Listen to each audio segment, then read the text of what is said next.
Bonjour à tous et bienvenue dans cette nouvelle vidéo. Je suis ravie de vous retrouver aujourd'hui afin de pouvoir voir ensemble pourquoi il faut continuer à demander son ticket de caisse au niveau des professionnels. Et oui, depuis le 1er août 2023, les tickets de caisse ne sont plus donnés automatiquement. Donc c'est à nous, clients, de les solliciter de manière à pouvoir du coup les avoir en version papier.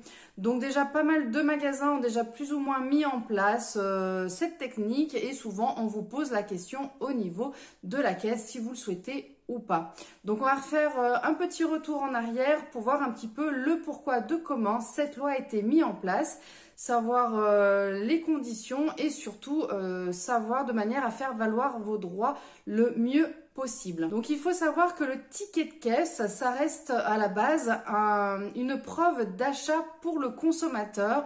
Donc il y a pas mal d'éléments mis dessus, notamment savoir la date, le lieu, l'enseigne, savoir les produits qui ont été achetés de manière à pouvoir justifier, ne serait-ce que si vous êtes contrôlé, il y a une vérification par un agent de sécurité à la sortie du magasin ou de la grande surface, si vous êtes dans une galerie commerciale par exemple, ça vous permet de justifier effectivement que vous avez bien fait des achats, vous avez bien acheté ces produits en question que vous avez en votre possession directement aujourd'hui dans le magasin présent. Donc cette nouveauté a été prise dans une loi donc pour lutter contre le gaspillage et l'économie.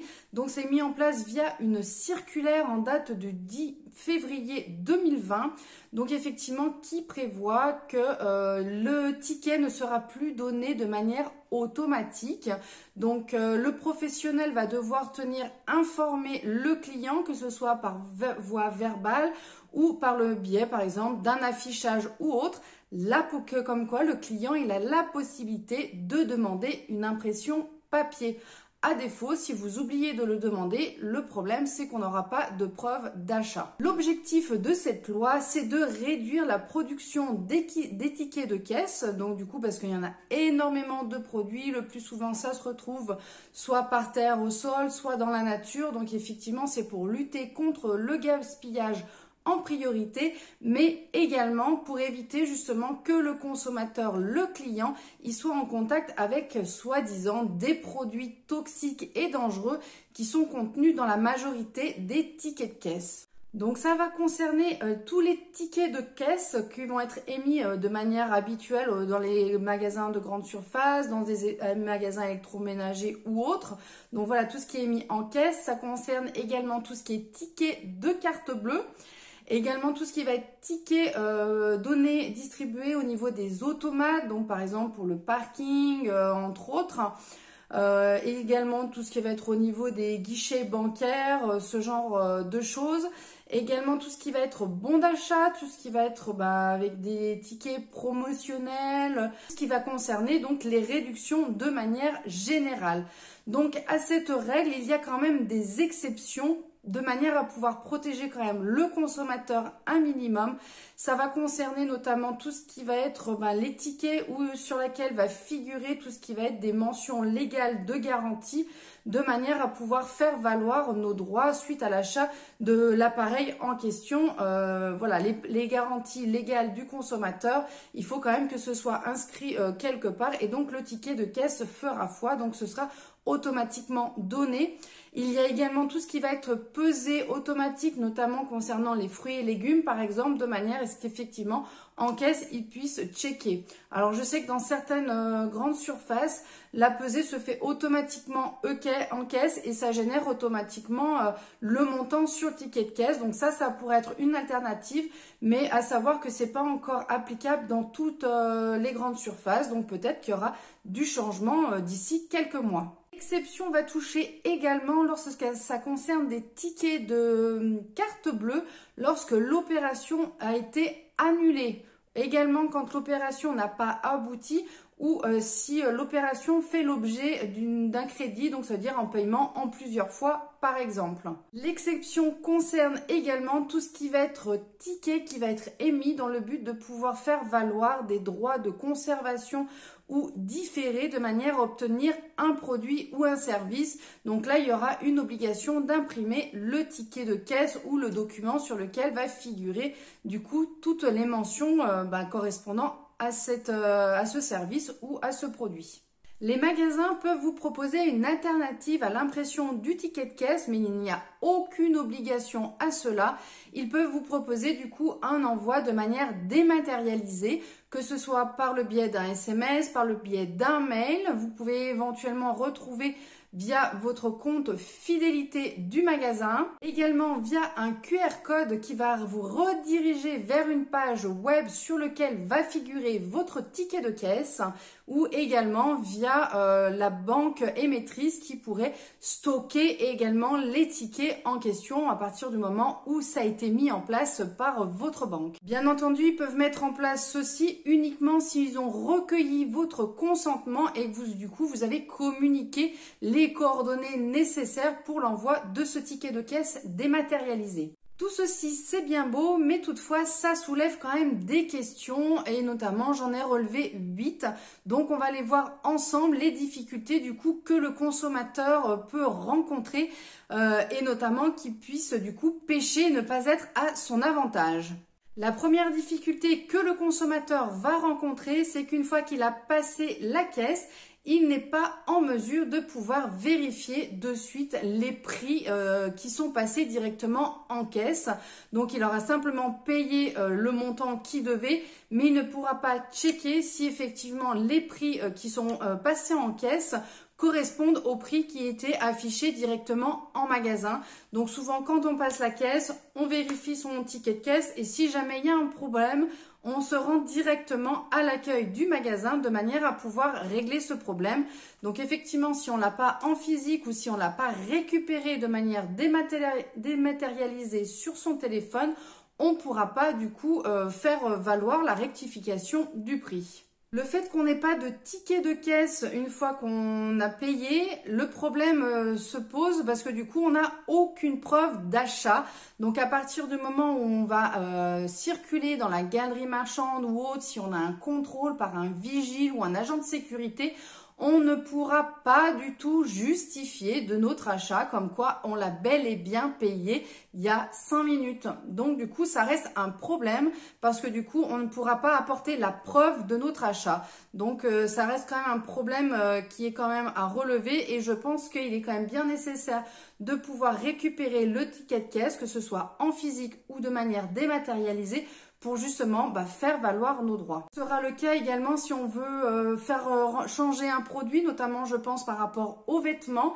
Si un produit, quand on arrive chez soi ou qu'on l'a offert à quelqu'un ou qu'on veut l'offrir à quelqu'un et que du coup c'est trop petit, c'est trop grand, qu'on veut faire un échange, du coup on n'aura pas du coup la preuve d'achat également. S'il y a un rappel des produits, parce qu'il y a un produit défectueux, comme il y a régulièrement les produits avec des soucis alimentaires ou autres, on n'aura pas de preuve comme quoi on a bien acheté ce produit et dans ce magasin à telle date. Donc du coup se pose également le souci de la traçabilité derrière suite à l'achat pour faire le rappel des produits ou nous pour se faire carrément rembourser en venant restituer le produit dans le magasin où on l'a acheté.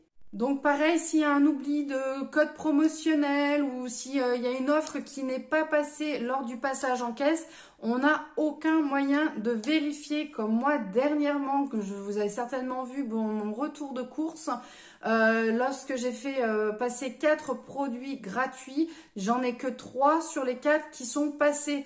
Donc effectivement, si je n'avais pas eu le ticket de caisse entre les mains, à aucun moment donné, j'aurais pu faire valoir mes droits, retourner à la caisse centrale et me faire rembourser, sachant qu'il faut le faire normalement de suite après l'achat, une fois qu'on est passé en caisse, ou dans la foulée quand on est rentré à la maison. Alors c'est vrai que quand on est rentré à la maison, le plus souvent, on a autre chose à faire, on ne pense pas forcément à vérifier le ticket de caisse et voir si tout est bien passé ou pas, surtout si vous n'êtes pas à proximité. Il va falloir du coup passer des coups de fil, renseigner, pour peu que le magasin soit fermé, il faut rappeler le lendemain.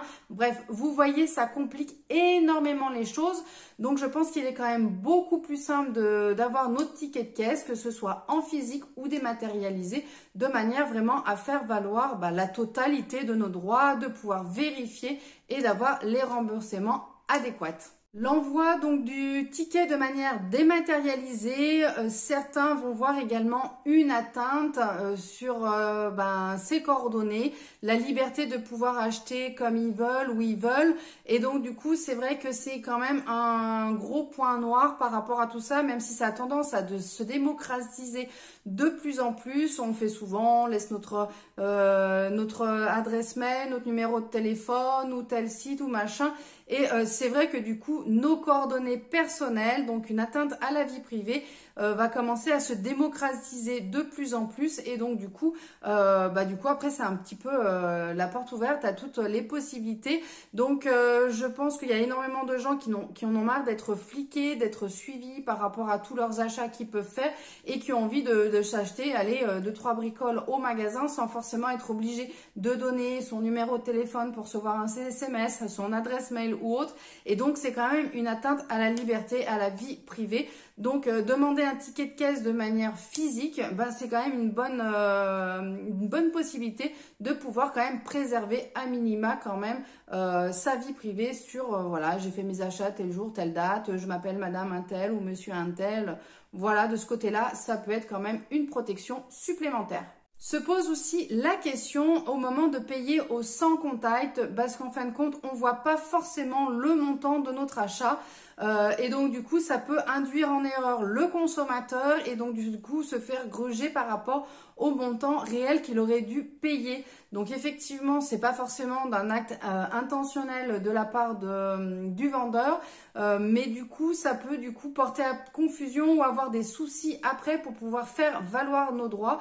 Souvent, quand on s'aperçoit que le montant il est pas bon ou qu'il y a quelque chose qui va pas, du coup, c'est plus facile de récupérer de suite ou bien on va payer sans contact. On fait moins attention du coup que quand on doit taper notre code de carte bleue. Et donc du coup, je pense qu'il risque d'y avoir quand même pas mal de soucis. Et donc du coup, je pense que le consommateur risque d'être davantage biaisé par rapport à des frais qu'il n'aurait pas dû avoir à payer, une erreur au niveau de la facture ou ce genre de choses. Et donc du coup, ça va rester quand même un gros problème de ce côté-là. Le ticket de caisse reste avant tout un outil incontournable pour pouvoir faire ses comptes et son budget. Donc effectivement, pour ceux qui font le budget mensuel, ceux qui tiennent leur compte de manière assidue, le ticket de caisse est un élément incontournable de manière à pouvoir checker, pointer, voir où c'est qu'on en est au niveau de notre budget, que ce soit sur un carnet, que ce soit au niveau des enveloppes budgétaires ou d'une autre technique, peu importe. C'est un outil quand même qui est indispensable et du coup le fait de plus l'avoir de manière physique, même si on l'a en dématérialisé, effectivement en dématérialisé on va pas forcément y penser, on va avoir tendance à oublier, alors que le physique on peut plus facilement le mettre quelque part quand on rentre à la maison avec son carnet des enveloppes budgétaires ou avec son cahier de compte ou à un endroit à côté de l'ordinateur si on fait les comptes de manière dématérialisée sur l'ordinateur. Donc c'est vrai que c'est quelque chose, c'est un petit pense-bête, voilà, c'est un pense-bête qui nous permet de tenir à jour nos comptes et de manière à suivre l'évolution du coup au jour le jour et de manière bien précise, et ça évite de louper du coup des opérations, des achats et de penser du coup qu'on a plus d'argent que ce qu'on a réellement au final sur le compte. Le ticket de caisse, alors pas tous, mais il y en a encore certains. Et du coup, il y a quand même des offres promotionnelles qui se trouvent au dos de votre ticket de caisse. Donc voilà, donc ces offres-là, vous pouvez en bénéficier quand vous l'avez en ticket physique, mais finalement, ces offres, vous ne pourrez pas le bénéficier quand vous n'avez plus le ticket ou qu'il est en version dématérialisée, tout simplement parce que du coup, vous allez avoir juste la partie devant du ticket, mais à aucun moment, vous aurez la partie arrière avec par exemple, là il est à l'envers, par exemple là des 10%, là moins 10% également. Donc voilà, c'est des offres que vous pouvez bénéficier, profiter si vous êtes utilisateur de ce genre d'enseignes qui font leur pub au dos des tickets de caisse. Et finalement, bah voilà, ça vous pénalise indirectement si vous pourriez bénéficier d'un bon plan, d'une bonne promotion sur les tickets de caisse. Et vous le savez, si vous me suivez déjà depuis quelques vidéos concernant mes retours de course, mais effectivement, j'utilise énormément les sites et applications pour les remboursements. Donc, ils proposent des produits et il faut en échange prendre en photo le ticket de caisse et du coup scanner les produits qu'on a achetés et donc vous pourrez bénéficier de réductions. Donc, si jamais vous n'avez pas vu cette vidéo, je vous invite à aller voir. Je regroupe différentes possibilités ici. Mais du coup, comme si vous n'avez plus le ticket de caisse physique, du coup, vous ne pourrez plus demander ces remboursements puisque vous ne pourrez pas prendre en ticket, en photo le ticket de caisse. Donc, c'est pour ça qu'il est important de pouvoir le demander en physique de manière à pouvoir faire les demandes de remboursement, que ce soit sur les applications, sur les sites. Et mine de rien, on est quand même bien gagnant, donc on est quand même bien content d'avoir ces petites ristournes, ces remboursements à la fin du mois ou le mois suivant, de manière à pouvoir du coup gagner en pouvoir d'achat et pouvoir du coup se faire plaisir de temps en temps. Donc voilà les 8 raisons pour lesquelles il est quand même nécessaire de demander un ticket de caisse. Alors bien entendu, ce n'est pas obligatoire. Vous avez le droit également de ne pas le demander, c'est votre choix. Mais effectivement, je tenais quand même à mettre en valeur, en avant les différents points qui me sont ressortis et qui me semblaient évidents à mettre en avant sur l'intérêt de demander un ticket de caisse suite à nos achats tout simplement. Donc n'hésitez pas à me partager vous en commentaire ce que vous en pensez, si vous continuez à demander le ticket de caisse ou pas, si vous avez décidé de changer d'avis, voir comment vous allez procéder. Et écoutez, j'espère que cette vidéo vous aura plu. N'hésitez pas à la liker, à la partager également autour de vous. Et puis, si vous n'êtes pas abonné à ma chaîne, n'hésitez pas à le faire et à activer la petite cloche afin de pouvoir recevoir les prochaines vidéos. Et moi, je vous dis à très bientôt pour la prochaine vidéo. Ciao, bye bye!